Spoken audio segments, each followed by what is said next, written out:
स्वधोच्चारणमात्रेण तीर्थस्नायी भवेन्नरः मुच्यते सर्वपापेभ्यो वाजपेयफलं लभेत्। स्वधा स्वधा स्वधेत्येवं यदेवारत्रयं स्मरेत् श्राद्धस्य फलमाप्नोति कालस्य तर्पणस्य च। श्राद्धकाले स्वधास्तोत्रं यः शृणोति समाहितः लभेच्छादशतानां च पुण्यमेव न संशयः।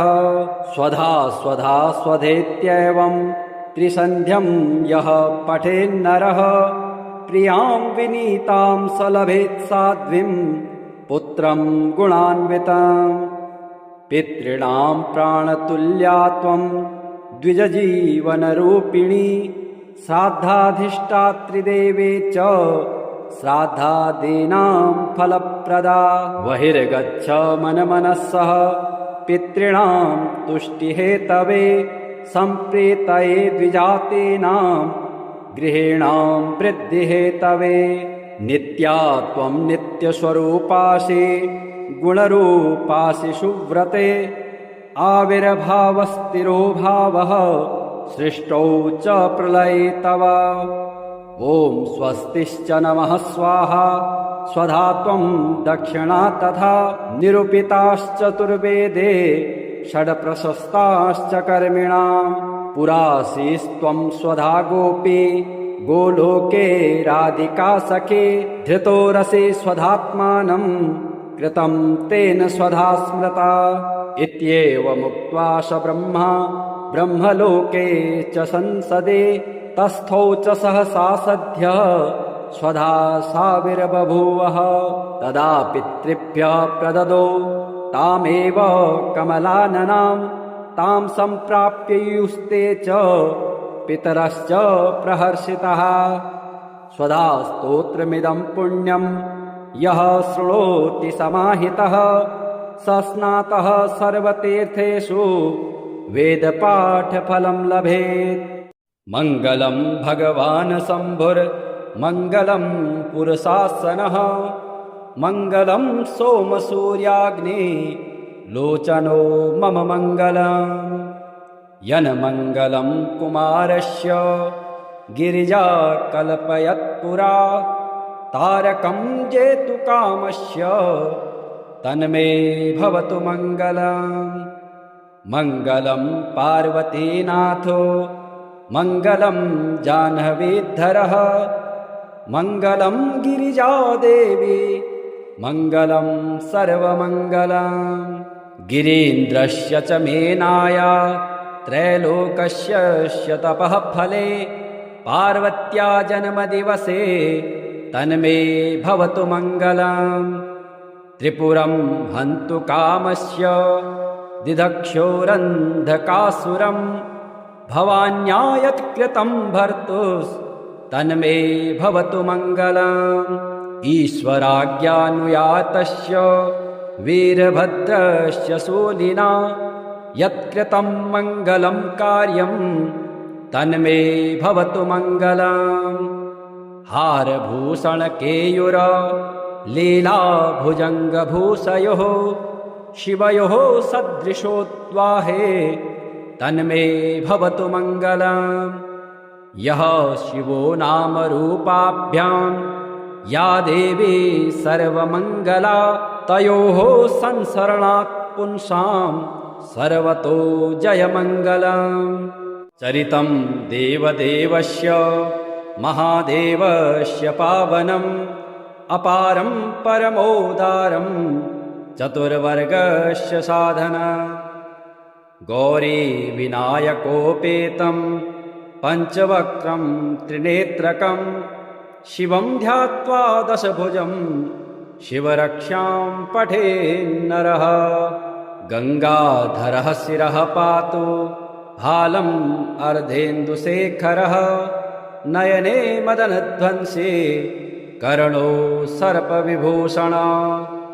घ्राणं पातु पुरारात्रिः मुखं पातु जगत्पतिः जिह्वां वागीश्वरः पातु कन्धरांसितिकन्धरः श्रीकण्ठः पातु मे कण्ठं स्कन्दो विश्वधुरन्धरः भुजो भूभारसंहर्ता करौ पातु पिनाकधिक् हृदयं शङ्करः पातु जठरं गिरिजापतिः नाभिं मृत्युञ्जयः पातु कटी व्याघ्राञ्जिनाम्बरः शक्तिनीक् पातु दीनार्त शरणागतवत्सलः ऊरो महेश्वरः पातु जानुनी जगदीश्वरः जङ्घे पातु जगत्कर्ता गुल्फो पातु गणाधिपः चरणो करुणा सिन्धु सर्वाङ्गानि सदाशिवः एतां शिवबलोपेतां रक्ष्यां यः सुकृते पठेत् स भुक्त्वा सकलान् कामान् शिवसायुज्यमवाप्नुयात् ग्रहभूतपिशाचाद्या त्रैलोक्ये विचरन्ति ये दूरादासु पलायन्ते शिवनामाभिरक्षणात् अभयङ्करनामेदं कवचं पार्वतीपतेः भक्त्या बिभर्ति यः कण्ठे तस्य वश्यं जगत्त्रयम् इमां नारायणः स्वप्ने शिवरक्षां यथा दिशत् प्रातरुत्थाय योगीन्द्रो याज्ञवल्क्यः तथा लिखत्।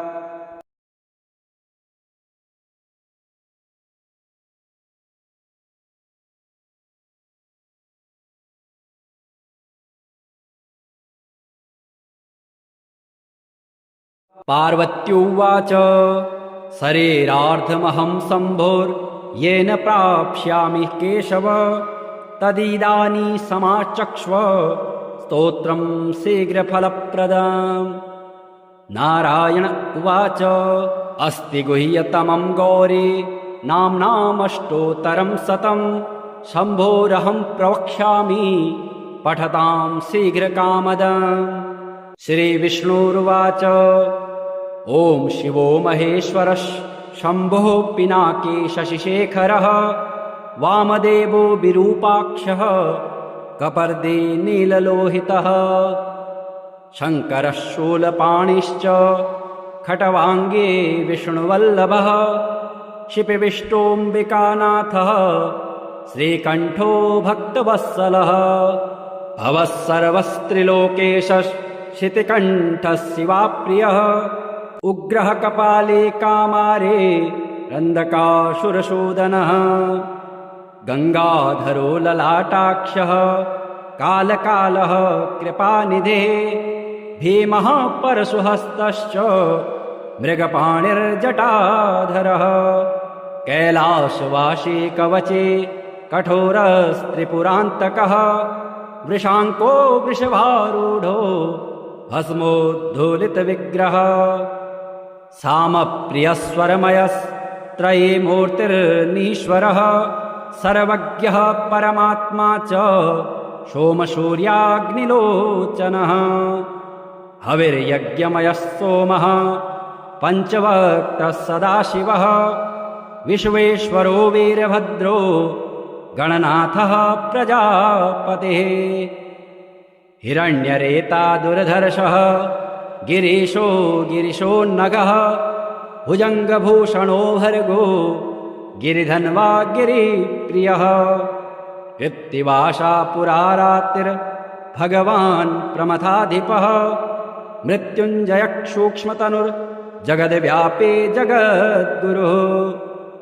व्योमकेशो महासेन जनकश्चारुविक्रमः रुद्रो भूतपतिस्ताणु रहिर्बुद्ध्यो दिगम्बरः अष्टमूर्तिर्नेकात्मा सात्विकः शुद्धविग्रहः शाश्वतः खण्डपरशु रजः पाशविमोचकः मृडः पशुपतिर्देवो महादेवो व्ययो हरिः पूषादन्तभिद्व्यग्रो दक्षाध्वरहरो हरः भगनेत्रभिद्व्यक्तो सहस्राक्ष सहस्रपात् अपवर्गप्रदोऽनन्तः तारकः परमेश्वरः विष्णुना कथितं पूर्वं पार्वत्या इष्टसिद्धये शङ्करस्य प्रिया गौरी जप्त्वा शम्भुप्रसादम् त्रैलोक्यमनवहं देवी वर्षमेकं प्रयत्नतः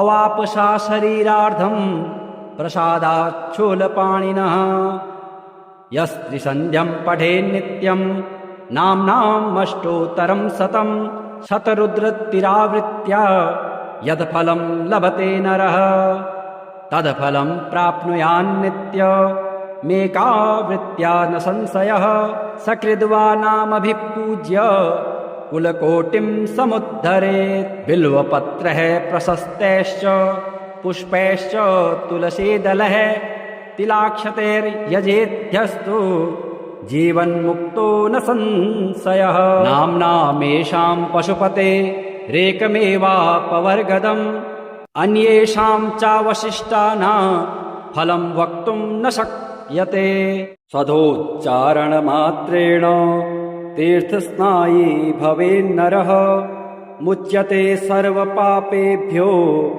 वाजपेयफलं लभेत् स्वधा स्वधा स्वधेत्येवं यदेवारत्रयं स्मरेत् श्राद्धस्य फलमाप्नोति कालस्य तर्पणस्य च श्राद्धकाले स्वधास्तोत्रं यः शृणोति समाहितः लभेच्छादशतानां च पुण्यमेव न संशयः स्वधा स्वधा स्वधेत्येवं त्रिसन्ध्यं यः पठेन्नरः प्रियां विनीतां स लभेत् साध्वीं पुत्रं गुणान्विताम् पितॄणां प्राणतुल्या त्वं द्विजजीवनरूपिणी श्राद्धाधिष्ठात्रिदेवे च श्राद्धादीनां फलप्रदा बहिर्गच्छ मनमनस्सः पितॄणां तुष्टिहेतवे सम्प्रीतये द्विजातीनां गृहीणां वृद्धिहेतवे नित्या त्वं नित्यस्वरूपासि गुणरूपासि सुव्रते आविर्भावस्थिरो भावः सृष्टौ च प्रलये तव ॐ स्वस्तिश्च नमः स्वाहा स्वधा त्वं दक्षिणा तथा निरूपिताश्चतुर्वेदे षड्प्रशस्ताश्च कर्मिणां पुरासीस्त्वं स्वधा गोपी गोलोके राधिका सखे धृतो रसे स्वधात्मानं कृतं तेन स्वधा स्मृता इत्येवमुक्त्वा स ब्रह्मा ब्रह्मलोके च संसदे तस्थौ च सहसा सद्यः स्वधा साविर्बभूवः तदा पितृभ्यः प्रददो तामेव कमलाननां तां सम्प्राप्ययुस्ते च पितरश्च प्रहर्षितः स्वधा स्तोत्रमिदं पुण्यं यः शृणोति समाहितः स स्नातः सर्वतीर्थेषु वेदपाठफलं लभेत् मङ्गलं भगवान् शम्भुर्मङ्गलं पुरुषासनः मङ्गलं सोमसूर्याग्नि लोचनो मम मङ्गलम् यन्मङ्गलं कुमारस्य गिरिजा कल्पयत्पुरा तारकं जेतुकामस्य तन्मे भवतु मङ्गलम् मङ्गलं पार्वतीनाथो मङ्गलं जाह्नवीधरः मङ्गलं गिरिजादेवी मङ्गलं सर्वमङ्गलम् गिरीन्द्रस्य च मेनाया त्रैलोकस्य तपः फले पार्वत्या जन्मदिवसे तन्मे भवतु मङ्गलम् त्रिपुरं हन्तु कामस्य दिदक्षोरन्धकासुरं भवान्या यत्कृतं भर्तुस्तन्मे भवतु मङ्गलम् ईश्वराज्ञानुयातस्य वीरभद्रस्य शूलिना यत्कृतं मङ्गलं कार्यं तन्मे भवतु मङ्गलम् हारभूषणकेयूर लीलाभुजङ्गभूषयोः शिवयोः सदृशोद्वाहे तन्मे भवतु मङ्गलम्। यः शिवो नाम रूपाभ्यां या देवी सर्वमङ्गला तयोः संसरणात् पुंसां सर्वतो जयमङ्गलम्। चरितं देवदेवस्य महादेवस्य पावनम् अपारं परमोदारं चतुर्वर्गस्य साधना। गौरी विनायकोपेतं पञ्चवक्त्रं त्रिनेत्रकं शिवं ध्यात्वा दशभुजं शिवरक्षां पठेन्नरः। गङ्गाधरः शिरः पातु भालम् अर्धेन्दुशेखरः नयने मदनध्वंसे कर्णो सर्पविभूषण। घ्राणं पातु पुरारात्रिः मुखं पातु जगत्पतिः जिह्वां वागीश्वरः पातु कन्धरां सितिकन्धरः। श्रीकण्ठः पातु मे कण्ठं स्कन्दो विश्वधुरन्धरः भुजो भूभारसंहर्ता करौ पातु पिनाकधिक्। हृदयं शङ्करः पातु जठरं गिरिजापतिः नाभिं मृत्युञ्जयः पातु कटी व्याघ्राञ्जिनाम्बरः। शक्तिनी पातु दीनार्त शरणागतवत्सलः ऊरो महेश्वरः पातु जानुनी जगदीश्वरः। जङ्घे पातु जगत्कर्ता गुल्फो पातु गणाधिपः चरणो करुणा सिन्धु सर्वाङ्गानि सदाशिवः।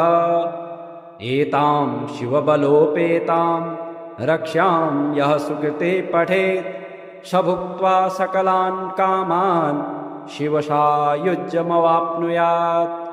ग्रहभूतपिशाचाद्या त्रैलोक्ये विचरन्ति ये दूरादासु पलायन्ते शिवनामाभिरक्षणात्। अभयङ्करनामेदं कवचं पार्वतीपतेः भक्त्या बिभर्ति यः कण्ठे तस्य वश्यं जगत्त्रयम्। इमां नारायणः स्वप्ने शिवरक्षां यथा दिशत् प्रातरुत्थाय योगीन्द्रो याज्ञवल्क्यः तथा लिखत्।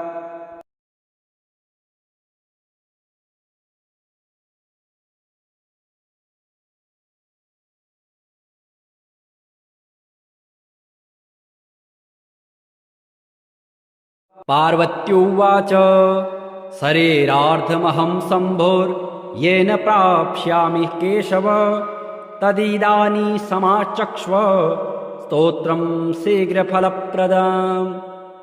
नारायण उवाच अस्ति गुह्यतमं गौरी नाम्नामष्टोत्तरं शतं शम्भोरहं प्रवक्ष्यामि पठतां शीघ्रकामदम्। श्रीविष्णुरुवाच ॐ शिवो महेश्वरः शम्भुः पिनाकी शशिशेखरः वामदेवो विरूपाक्षः कपर्दी नीललोहितः शङ्करः शूलपाणिश्च खटवाङ्गे विष्णुवल्लभः शिपिविष्टोऽम्बिकानाथः श्रीकण्ठो भक्तवत्सलः भवः सर्वस्त्रिलोकेशः शितिकण्ठः शिवाप्रियः उग्रः कपाले कामारे रन्दकासुरसूदनः गङ्गाधरो ललाटाक्षः कालकालः कृपानिधिः भीमः परशुहस्तश्च मृगपाणिर्जटाधरः कैलासवासी कवचे कठोरस्त्रिपुरान्तकः वृषाङ्को वृषभारूढो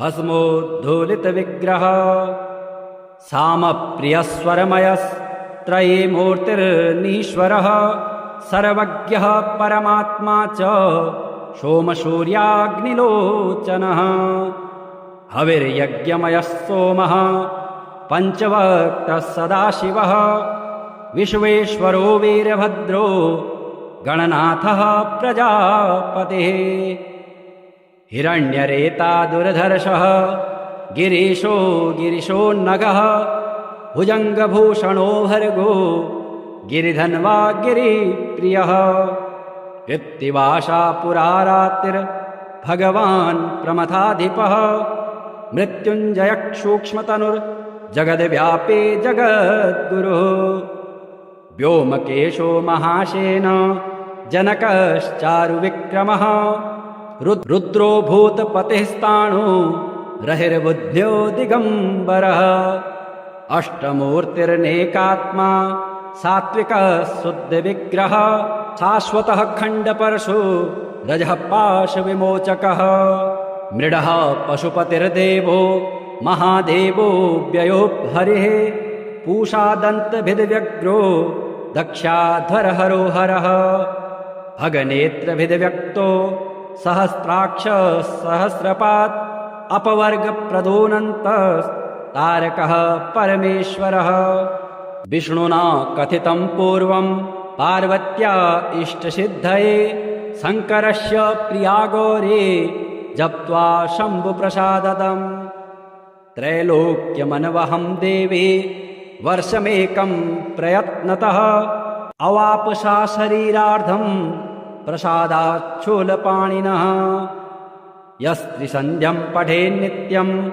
नाम्नामष्टोत्तरं शतं शतरुद्रतिरावृत्या यत्फलं लभते नरः तत्फलं प्राप्नुयान्नित्यमेकावृत्त्या न संशयः सकृद्वा नामभिपूज्य कुलकोटिं समुद्धरेत् बिल्वपत्रः प्रशस्तैश्च पुष्पैश्च तुलसीदलः तिलाक्षतैर्यजेध्यस्तु जीवन्मुक्तो न संशयः नाम्नामेषां पशुपते रेकमेवापवर्गदम् अन्येषां चावशिष्टानां फलं वक्तुं न शक्यते स्वधोच्चारणमात्रेण तीर्थस्नायी भवेन्नरः मुच्यते सर्वपापेभ्यो वाजपेयफलं लभेत् स्वधा स्वधा स्वधेत्येवं यदेवारत्रयं स्मरेत्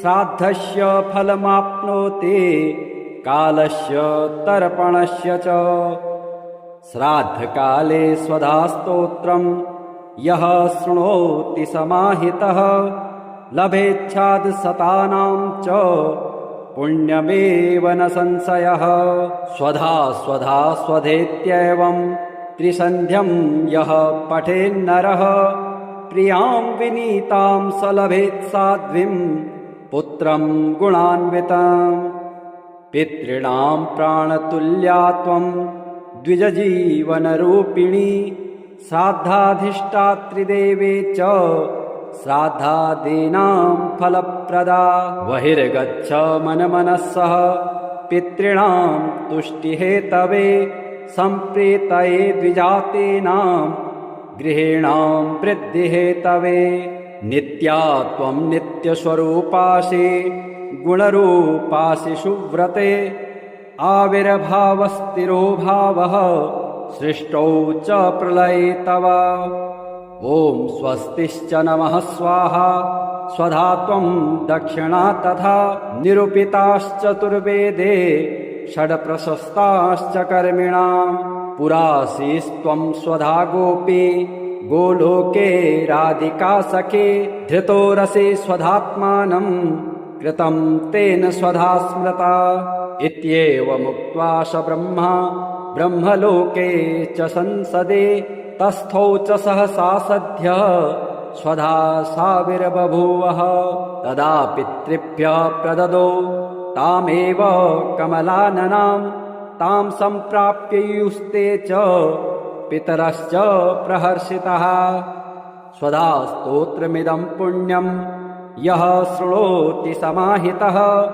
स स्नातः सर्वतीर्थेषु वेदपाठफलं लभेत् मङ्गलं भगवान् शम्भुर्मङ्गलं पुरुषासनः मङ्गलं सोमसूर्याग्नि लोचनो मम मङ्गलम् यन्मङ्गलं कुमारस्य गिरिजा कल्पयत्पुरा तारकं जेतु कामस्य तन्मे भवतु मङ्गलम्।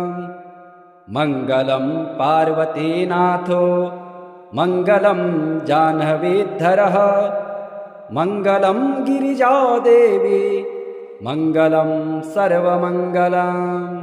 गिरीन्द्रस्य च मेनाया त्रैलोकस्य तपः फले पार्वत्या जन्मदिवसे तन्मे भवतु मङ्गलम्। त्रिपुरं हन्तु कामस्य दिदक्षोरन्धकासुरं भवान्या यत्कृतं भर्तुस्तन्मे भवतु मङ्गलम्। ईश्वराज्ञानुयातस्य वीरभद्रस्य शूलिना यत्कृतं मङ्गलं कार्यं तन्मे भवतु मङ्गलम्। हारभूषणकेयूर लीलाभुजङ्गभूषयोः शिवयोः सदृशोद्वाहे तन्मे भवतु मङ्गलम्। यः शिवो नामरूपाभ्यां या देवी सर्वमङ्गला तयोः संसरणात् पुंसां सर्वतो जयमङ्गलम्। चरितं देवदेवस्य महादेवस्य पावनम् अपारं परमोदारं चतुर्वर्गस्य साधना। गौरी विनायकोपेतं पञ्चवक्त्रं त्रिनेत्रकं शिवं ध्यात्वा दशभुजं शिवरक्षां पठेन्नरः।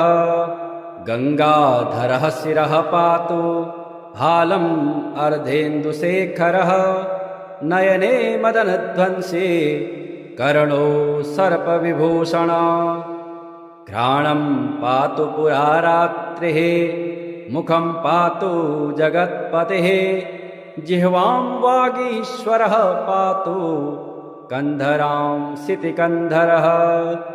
श्रीकण्ठः पातु मे कण्ठं स्कन्दो विश्वधुरन्धरः भुजो भूभारसंहर्ता करौ पातु पिनाकधिक्। हृदयं शङ्करः पातु जठरं गिरिजापतिः नाभिं मृत्युञ्जयः पातु कटिव्याघ्राञ्जिनाम्बरः। शक्तिनी पातु दीनार्त शरणागतवत्सलः ऊरो महेश्वरः पातु जानुनी जगदीश्वरः। जङ्घे पातु जगत्कर्ता गुल्फो पातु गणाधिपः चरणो करुणा सिन्धु सर्वाङ्गानि सदाशिवः। एतां शिवबलोपेतां रक्ष्यां यः सुकृते पठेत् स भुक्त्वा सकलान् कामान् शिवसायुज्यमवाप्नुयात्। ग्रहभूतपिशाचाद्या त्रैलोक्ये विचरन्ति ये दूरादासु पलायन्ते शिवनामाभिरक्षणात्। अभयङ्करनामेदं कवचं पार्वतीपतेः भक्त्या बिभर्ति यः कण्ठे तस्य वश्यं जगत्त्रयम्। इमां नारायणः स्वप्ने शिवरक्षां यथा दिशत् प्रातरुत्थाय योगीन्द्रो याज्ञवल्क्यः तथा लिखत्।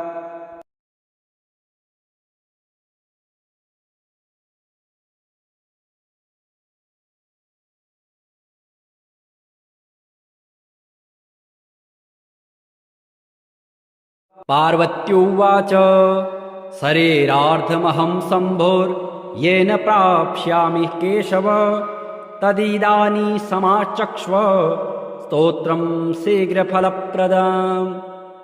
नारायण उवाच अस्ति गुह्यतमं गौरी नाम्नामष्टोत्तरं शतं शम्भोरहं प्रवक्ष्यामि पठतां शीघ्रकामदम्।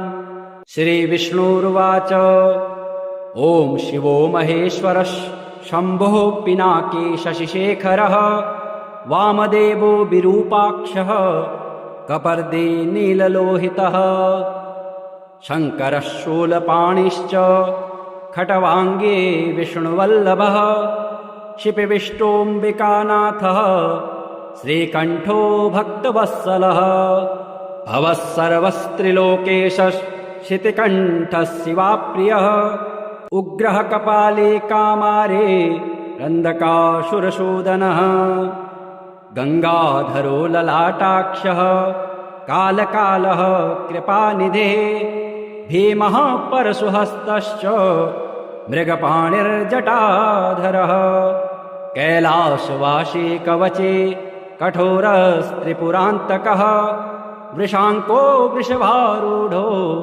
भस्मोद्धूलितविग्रहः सामप्रियस्वरमयस्त्रयीमूर्तिर्नीश्वरः सर्वज्ञः परमात्मा च सोमसूर्याग्निलोचनः हविर्यज्ञमयः सोमः पञ्चवक्त्रः सदाशिवः विश्वेश्वरो वीरभद्रो गणनाथः प्रजापतिः हिरण्यरेता दुर्धर्षः गिरीशो गिरिशोन्नगः भुजङ्गभूषणो भर्गो गिरिधन्वा गिरिप्रियः कृत्तिवासा पुरारात्रिर्भगवान् प्रमथाधिपः मृत्युञ्जयः सूक्ष्मतनुर्जगद्व्यापी जगद्गुरुः व्योमकेशो महासेन जनकश्चारुविक्रमः रुद्रो भूतपतिस्ताणो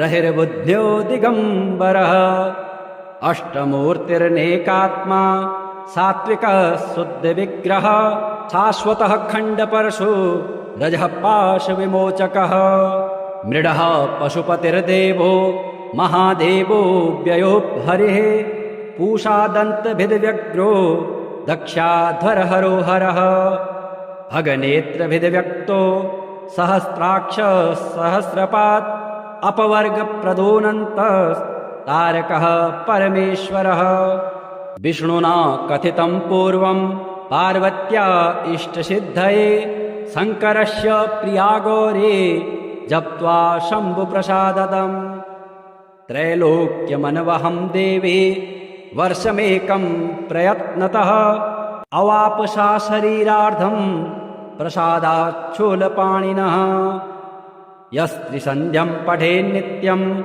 नाम्नामष्टोत्तरं शतं शतरुद्रतिरावृत्या यत्फलं लभते नरः तत्फलं प्राप्नुयान्नित्यमेकावृत्त्या न संशयः सकृद्वा नामभिपूज्य कुलकोटिं समुद्धरेत् बिल्वपत्रः प्रशस्तैश्च पुष्पैश्च तुलसीदलः तिलाक्षतैर्यजेद्यस्तु जीवन्मुक्तो न संशयः नाम्नामेषां पशुपते रेकमेवापवर्गदम् अन्येषां चावशिष्टानां फलं वक्तुं न शक्यते।